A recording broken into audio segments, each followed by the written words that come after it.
Vamos lá, pessoal? Seguindo? Pois é, o que eu quero conversar com vocês? Vou te contar uma história. Todo mundo que é meu aluno já conhece essa história. No final da história, a gente vai chegar a uma conclusão juntos, uma conclusão muito importante, tá bom? Imagina o seguinte, eu disse a vocês que a lei estabelece que a administração pode fechar espetáculos pornográficos. E a gente chegou à conclusão que o conceito de pornografia, ele é um conceito indeterminado, que permite interpretações diferentes, né? Então, suponha que o administrador chegou num bar e encontrou uma mulher dançando no queijo, né? O queijo é polidense. Encontrou uma moça dançando no polidense, no queijo, tá aqui, ó. Essas mulheres bem bonitas, peitudas, bundudas, uma coisa de louco, tá aqui, ó. Segura aqui, bota outra mão pra cá, uma bunda enorme, joga uma perna pra cima, dobra a outra perna, desce de helicóptero. Lembra da Alzira, da novela da Favelinha? Favelinha, Portelinha, pois é. Alzira, né? Casou com Juvenal Antena. Ninguém esquece da Alzira, gente. Os homens não se esquecem por motivos óbvios. E as mulheres não se esquecem, eu sempre digo isso, porque tem inveja. Isso.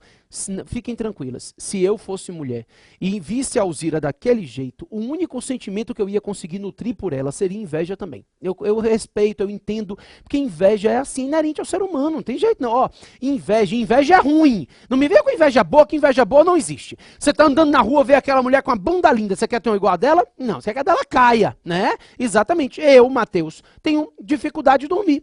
Minha mulher tem facilidade. A mulher dorme antes de chegar no travesseiro. É impressionante. Boa noite, amor, boa noite. Ela vai no caminho do travesseiro, ela dorme. E aí eu fico lá com insônia. A pior coisa de quem tem dificuldade de dormir é dormir do lado de uma pessoa que tem facilidade de dormir. Por quê? Inveja, né? Então eu não quero nem dormir, mas pelo menos que ela também não durma, fique na miséria, rodando de um lado para o outro, sem conseguir pregar o olho. Aí você já se sente melhor, né? Porque inveja é assim. Exatamente. Não tem negócio de inveja boa, não. A minha mulher é impressionante. Ó, teve uma época que minha mulher tava com uma dor de coluna, já resolveu, mas era uma dor de coluna que ela dormia assim, no meio da noite ela acordava, aí ela fazia assim, quando ela tava se virando, ela fazia, ai minha Nossa Senhora, eu dizia, ô amor, aconteceu alguma coisa? Ela fazia, pronto, já tá, era ai minha Nossa Senhora, e eu já tinha acordado, pra dormir de novo, eu acordava, Tice, aí ela, o que foi? Tudo bem? Tá, tudo bem, eu digo, porque pelo menos, né, tem coisa pior do que um negócio desse, mas ó, então, chegou a moça, a administradora, velha, feia, aqui, ó, acabadinha, chulada, testuda, ó o tamanho da testa. Aqui já é o olho, isso, aqui o tamanho da testa dela. Testuda, horrorosa, né, chuladinha aqui ela. E aí, quando ela viu a Alzira dançando no queijo, ela disse o quê? Pornografia. Fecha o bar da Alzira. O dono do bar da Alzira se sentiu prejudicado. Impetrou o mandado de segurança. O juiz foi lá verificar o show da Alzira, né, para julgar o mandado de segurança. E quando o juiz chegou lá para verificar o show da Alzira, ele disse o quê? Não tem pornografia. Isso aqui é arte pura, né? A mais pura manifestação de arte. É o meu entendimento. E aí o juiz disse, volta o bar da Alzira. Considerando que a decisão da administradora pública foi lícita, que ela atuou dentro dos limites da lei, pode o juiz, simplesmente por não concordar com a definição de pornografia e a margem de escolha do agente, determinar que o show da Alzira volte, nem pensar. É isso que eu quero que você entenda. O poder discricionário é um poder administrativo e não jurisdicional. É por isso que não compete ao judiciário substituir o administrador público na sua margem de escolha. O poder discricionário, ele dá ao agente público uma margem de escolha e não ao juiz. Então o juiz, ele pode, no caso concreto, verificar se esse ato da administradora pública foi lícito. Se a administradora tivesse agido com abuso de poder, tivesse cometido alguma ilegalidade, o judiciário iria lá e anulava o ato. Mas ele não pode substituir o mérito do administrador público pelo mérito dele, juiz. Porque se ele fizer isso, ele não está julgando, ele está administrando. E aí a gente vai ter uma violação ao princípio da separação de poderes. É isso que eu quero que você tenha na cabeça. É possível ao judiciário julgar e analisar os atos administrativos discricionários? Sim, no que diz respeito aos aspectos de legalidade. Porque os atos discricionários, assim como qualquer ato administrativo, só podem ser expedidos se tiverem previsão em lei. Então, se o administrador público, a critério de exercer a margem de escolha, extrapola os limites da lei, o judiciário anula. Agora, Se o administrador atua dentro dos limites da lei, o judiciário não pode controlar o mérito. Então, cuidado com a forma em que a questão vai aparecer. Se a questão lhe disser, o Poder Judiciário não pode analisar um ato discricionário, falso. Agora, se lhe disser que o judiciário não pode analisar e substituir o mérito de um ato discricionário, aí é verdade. O Poder Judiciário não pode substituir o mérito do ato discricionário, mas ele pode substituir, ele pode sim analisar o ato discricionário no que tange aos aspectos de legalidade, da conformidade desse ato com a lei, certo? Esse é o nosso raciocínio. Então, todas as vezes que o administrador público atua, seja ato vinculado ou discricionário, se sujeita a controle judicial. Mas o controle judicial diz respeito somente aos aspectos de legalidade, nunca aos aspectos de mérito. Ok? Perfeito. Com isso entendido, são 4 poderes administrativos que eu quero conversar com vocês. É o poder normativo, ou regulamentar, o poder hierárquico, o poder de polícia e o poder disciplinar. São os 4 pontos que a gente precisa conversar. Vamos fazer um por um? Rapidinho. Para começar, o poder normativo. O poder normativo nada mais é do que o poder que a administração pública tem para a edição de normas gerais e abstratas. Então, a administração tem o poder de expedir normas gerais e abstratas dentro dos limites da lei. Poder normativo não é poder legislativo. O poder normativo é o poder conferido à administração para expedir normas gerais e abstratas dentro dos limites estipulados pela lei. O poder normativo é inferior à lei. Ele é obediente à lei. Então, quando eu falo de poder normativo, eu não estou falando de poder legislativo, não. Eu estou falando no poder de expedir normas gerais inferiores à lei, obedientes à lei, no estrito cumprimento da lei. Isso é poder normativo, tá? Então, por exemplo, a lei diz, não pode traficar entorpecente. Aí vem um ato normativo e diz, ó, entorpecente para fins da lei é isso, isso, isso, isso, isso. A ideia é de que esse ato normativo está delimitando os aspectos da lei. A lei, ela cria direitos e obrigações de forma primária e o ato normativo minudencia a lei, facilita a execução da lei, né? Ele faz com que a lei seja aplicada no caso concreto. Ele desce as minúcias que o texto legal não desce. Esse é o raciocínio. Agora, quando eu falo do poder normativo, a gente tem que tomar cuidado com alguns detalhes. Existem vários atos normativos que podem ser expedidos pela administração. Então, resoluções, deliberações, instruções normativas, são vários atos. Eu quero falar agora só de um, o regulamento. Regulamento ou decreto é a mesma coisa.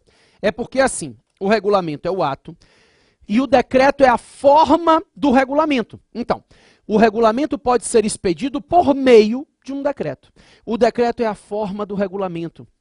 O decreto é o meio pelo qual o regulamento se apresenta. Então não são sinônimos, mas se a prova falar regulamento, falar decreto, está se referindo ao mesmo ato. É igual licença. Ah, eu quero um alvará para construir. Você quer uma licença. É um alvará de licença. O alvará é a forma da licença, né? Mesma coisa.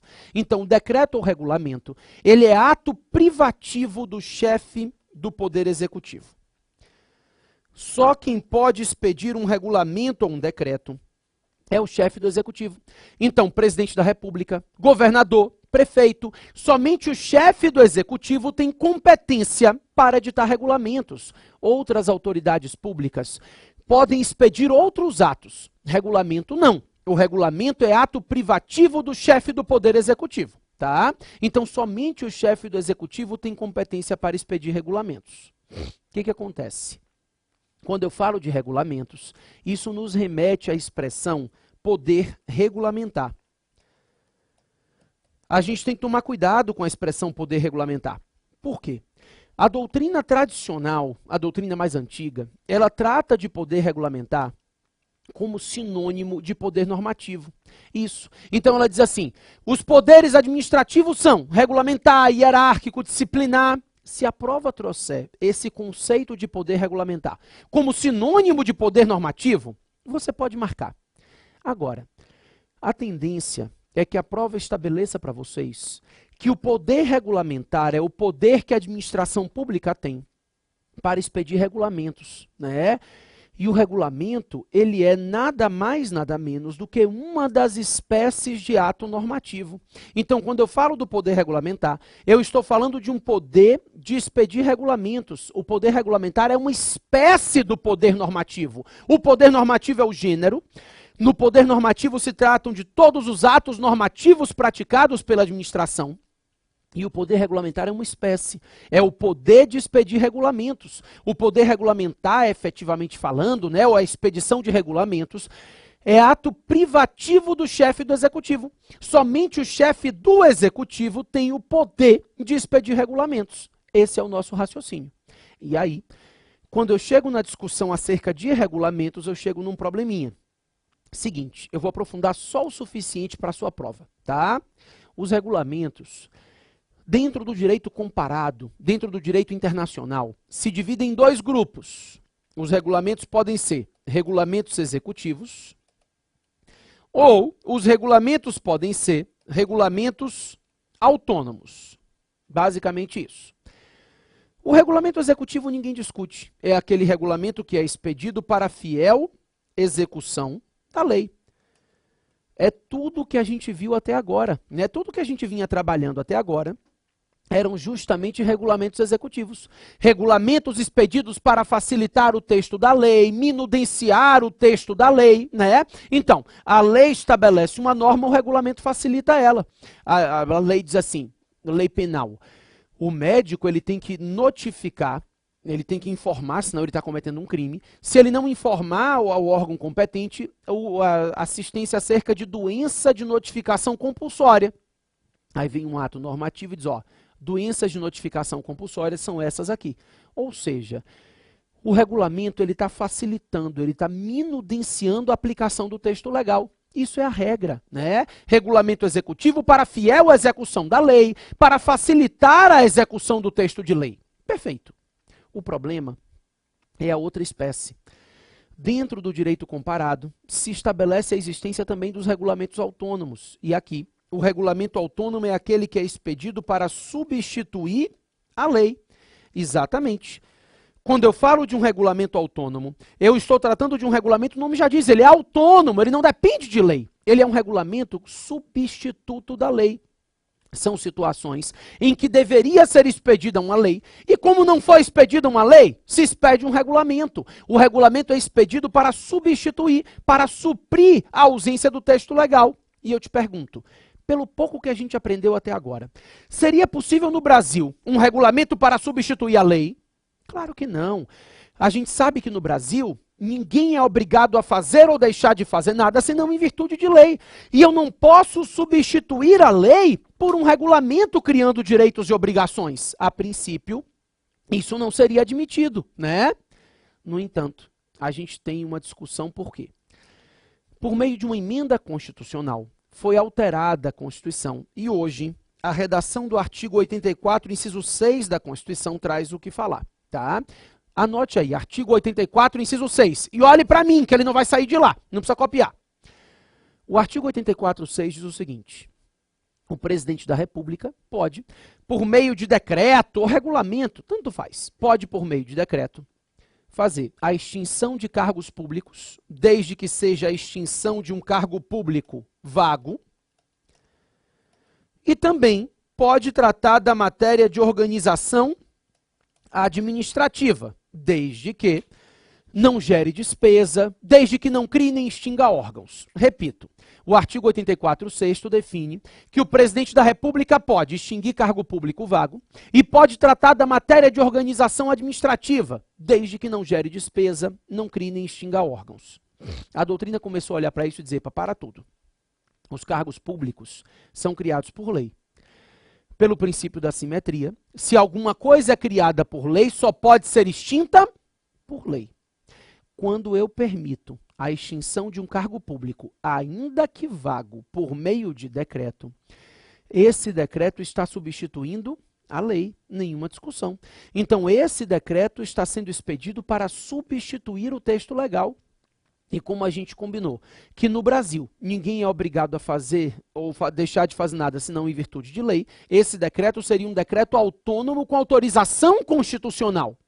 Isso não é pacífico. No entanto, o entendimento majoritário é esse. É o fato de que no Brasil, a regra são os regulamentos executivos, mas a própria Constituição Federal admite duas únicas hipóteses de regulamentos autônomos. Aquela que trata da extinção de cargo vago e aquela que trata da matéria de organização administrativa, que também é matéria de lei, e a Constituição permite por meio de decreto.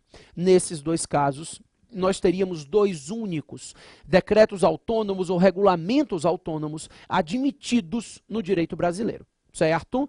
Então, a regra no Brasil são decretos executivos, regulamentos executivos, para fiel execução da lei, para facilitar e minudenciar o texto legal, mas o artigo 84, inciso 6 da Constituição Federal, estabelece para a gente as duas únicas espécies de decretos autônomos constitucionalmente admitidas. Repito, a matéria é controversa. Vocês vão encontrar doutrinadores como Celso Antônio Bandeira de Mello, que não concordam com a definição disso como regulamento autônomo, mas a tendência é você considerar isso, sim, um regulamento autônomo. Bacana?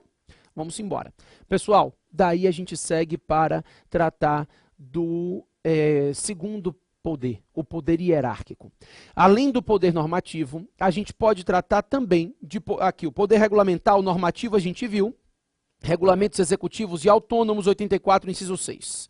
Agora, quando eu falo do poder hierárquico, eu estou falando de um poder de distribuição de competência e organização interna da atuação administrativa.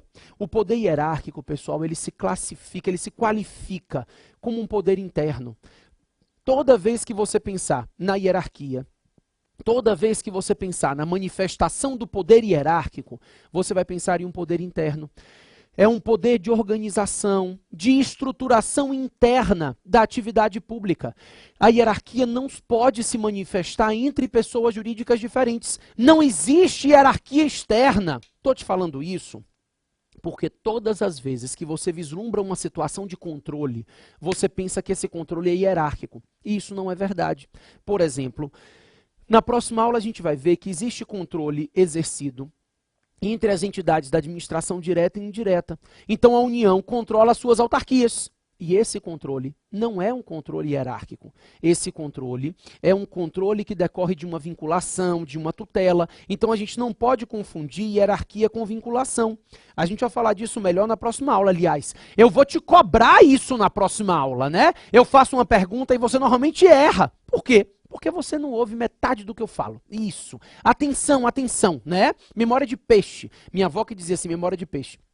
Diz que peixe tem uma memória que dura não sei quantos segundos. É verdade, 38 segundos, uma coisa assim. É por isso que ele não enlouquece no aquário. Porque ele tá lá no aquário, aquele aquário pequenininho, daqui a pouco, oh, que lugar novo. 38 segundos é a memória do peixe. Pois é. Então não pode ter memória de peixe. Isso é inútil, né? Mas me contaram e ficou na minha cabeça, eu passei para a sua. Mas é inútil, não serve para nada. É só para você saber, quando alguém te disser memória de peixe, significa que a memória sua tá uma miséria. Então, o que eu quero que você entenda? Não pode, e eu vou falar isso de novo na próxima aula, repito, a gente vai conversar sobre isso com mais cuidado, mas não pode haver manifestação do poder hierárquico entre pessoas jurídicas. Pode haver controle, pode haver tutela, vinculação, mas hierarquia, ela se manifesta somente dentro de uma mesma pessoa jurídica.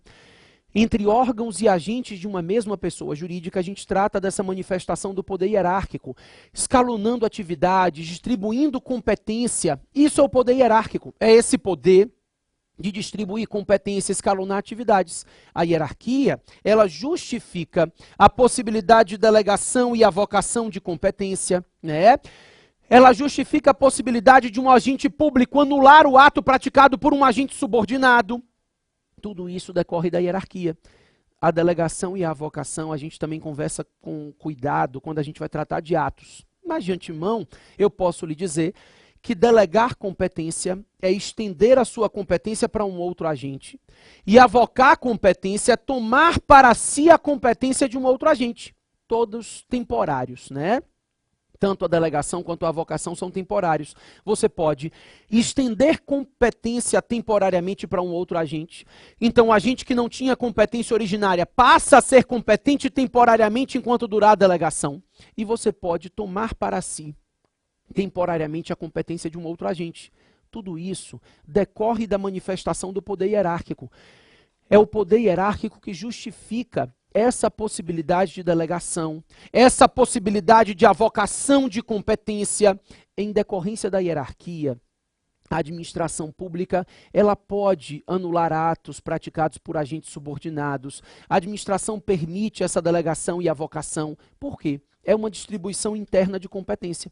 Inclusive, essa competência hierárquica, essa estruturação hierárquica se divide numa hierarquia horizontal e numa hierarquia vertical. É porque a gente, sempre que pensa em hierarquia, a gente pensa em um órgão hierarquicamente superior a outro. Mas eu estou lhe dizendo que o poder hierárquico é o poder de distribuição de competência interna. Então, essa hierarquia pode se manifestar por atos de coordenação, quando eu crio órgãos de mesmo nível hierárquico, mas eu distribuo a competência entre esses órgãos. Então, eu tenho o Ministério da Saúde, o Ministério da Educação, o Ministério da Previdência, o Ministério da Defesa, ou seja, eu atuo na execução da atividade pública e eu escalono a competência administrativa entre órgãos de mesmo nível hierárquico. Eu estou fazendo uma distribuição de competência internamente entre esses órgãos. Aqui, a gente fala em nível de coordenação na hierarquia. É uma hierarquia que não se manifesta diretamente, mas a distribuição de competência entre órgãos de mesmo nível hierárquico é manifestação do poder hierárquico. Da mesma forma, essa hierarquia pode se manifestar por atos de hierarquia vertical, que a gente chama de atos de subordinação. Então, aí, dentro do Ministério da Saúde, por exemplo, eu tenho o Ministério da Saúde, hierarquicamente superior ao SUS, aos postos de saúde e hospitais públicos, e aí eu tenho uma distribuição escalonada de competência dentro de uma hierarquia vertical. Porque aqui eu também distribuo a competência, mas eu tenho um órgão hierarquicamente superior a outro. E aí o órgão inferior obedece às normas impostas pelo superior. Esse superior pode avocar competência, pode anular o ato praticado pelo inferior, e assim por diante. De antemão, o ponto mais importante que eu quero que fique na sua cabeça, quando eu falo de manifestação do poder hierárquico, foi o ponto que eu falei no iniciozinho da explicação. O poder hierárquico é um poder interno, é um poder que justifica toda a atividade administrativa manifestada internamente. Entre órgãos e agentes de uma mesma pessoa jurídica, eu posso falar na manifestação do poder hierárquico. Então, hierarquia federativa, a União, Estados, Municípios, Distrito Federal. Isso não existe. Não há hierarquia federativa, não há hierarquia entre os entes da federação. Eles são independentes, eles são pessoas jurídicas autônomas. E entre pessoas jurídicas autônomas não há manifestação do poder hierárquico. Qualquer possibilidade de intervenção, ainda que prevista na Constituição, é controle diverso do controle hierárquico. Aqui não há hierarquia. Tá certo? Maravilha. Pessoal, além do poder normativo, ou regulamentar, né, como a gente já combinou, além do poder hierárquico, o poder disciplinar. O poder disciplinar é um poder sancionatório. É o poder que a administração pública tem de aplicação de sanções, de aplicação de penalidades. Sempre que a gente pensa no poder disciplinar, a gente pensa em um poder sancionatório. Poder disciplinar é a aplicação de penalidade. Poder disciplinar é a aplicação de sanções, punições. A disciplina é a aplicação de pena, tá? O poder disciplinar é um poder de aplicação de penalidade. Vamos lá, por partes. Primeiro, toda vez que você pensar no poder disciplinar, você vai pensar na aplicação de penalidade, você vai pensar em um poder sancionatório. Mas nem toda penalidade decorre do poder disciplinar. Esse é o ponto importante. A gente precisa ter na cabeça que o poder disciplinar é o poder de aplicação de penalidades àqueles que têm um vínculo especial com a administração pública. Então, quando eu falo do poder disciplinar, eu estou falando do poder de aplicação de penalidades àqueles que, de alguma forma, possuem um vínculo especial com o Estado, sendo que esse vínculo especial justifica a pena que está sendo aplicada. Por exemplo, só para você conseguir ilustrar. Imagine que você estacionou o carro em um local proibido. E você está andando na rua, tem uma plaquinha dizendo, nessa rua não estaciona. Você foi lá e estacionou. Sofreu uma multa. Multa é penalidade? Claro, né? Não é doce, é penalidade. Você foi punido com a aplicação da multa. É poder disciplinar? Não. Você sofreu aquela penalidade porque você descumpriu uma norma geral imposta pelo Estado. Não há nenhum vínculo especial entre você e a administração pública que faça com que você cumpra aquela norma. Você cumpre aquela norma em decorrência da supremacia geral do Estado. É o poder geral que a administração tem de impor obrigações aos particulares. Daqui a pouquinho a gente vai ver que isso se manifesta como poder de polícia. Por enquanto, basta que você entenda que não se configura poder disciplinar. E não se configura poder disciplinar porque não decorre de nenhum vínculo especial. Esse é o poder de o Estado aplicar uma penalidade, porque você descumpriu uma regra geral imposta pelo Estado. É diferente do poder de polícia, ou do poder disciplinar. No poder disciplinar, a gente precisa justificar a pena com base em um vínculo especial. Então, por exemplo, diferente dessa multa, você imagina uma multa aplicada pelo Estado a um particular que celebrou um contrato com ele. Então, o particular celebrou um contrato com a administração, descumpriu o contrato, sofreu uma multa. Aqui, eu tenho um vínculo especial, que é o vínculo contratual. É esse vínculo contratual que está justificando a multa que foi aplicada, né? Ou então, uma suspensão ou advertência aplicada a um servidor público. Aqui também tem um vínculo especial, que é o vínculo hierárquico. Em virtude desse vínculo hierárquico que foi criado no momento em que o sujeito foi aprovado no concurso, foi nomeado e tomou posse, esse vínculo hierárquico justifica a aplicação de penalidade àquele servidor. Então, isso é poder disciplinar. Exatamente. A gente costuma dizer, só para deixar organizado e estruturado no seu caderno, a gente costuma dizer que o poder disciplinar, esse vínculo especial do poder disciplinar, pode ser ou a hierarquia ou contratos administrativos. Então, é possível aplicar penalidades em decorrência do vínculo hierárquico. É possível aplicar penalidades em decorrência de um vínculo contratual. A gente costuma dizer exatamente isso. É por isso, pessoal, que o poder disciplinar, ele é um poder interno. Não é interno porque está dentro da estrutura organizacional, mas é interno porque somente aqueles que têm alguma espécie de vínculo específico que justifique a aplicação da pena estão sujeitos ao poder disciplinar. A expressão que você costuma encontrar em prova, porque é o que a doutrina usa como conceito, é assim, ó, o poder disciplinar é o poder que a administração pública tem de aplicar penalidades àqueles que estão sujeitos à disciplina do Estado. E aí, estão sujeitos à disciplina do Estado aqueles que de alguma forma possuam vínculo especial com a administração pública. Ó, eu vou dar um exemplo. Prova do CESP, não foi nem da FGV, mas nem da OAB também. Mas só para você ter a título de exemplo. A prova dizia assim, uma diretora de uma escola pública aplicou uma penalidade de suspensão, era uma escola pública municipal, e aplicou uma penalidade de suspensão a 2 alunos. 2 alunos cometeram alguma atividade ilícita e a diretora da escola pública municipal suspendeu os 2 alunos. Em suma, a questão queria saber se isso configurava poder disciplinar. Claro. A diretora dessa escola pode aplicar uma penalidade para mim, Mateus? Não. Ela só pode aplicar a penalidade de suspensão àqueles alunos, porque aqueles alunos, no momento que se matricularam na escola e se tornaram alunos, criaram um vínculo especial com o município, que é o vínculo aluno-escola. Esse vínculo aluno-escola justifica a suspensão aplicada pela diretora. Isso é poder disciplinar. É a aplicação de penalidade em decorrência de um vínculo especial previamente estabelecido com o poder público. Certo? Maravilha.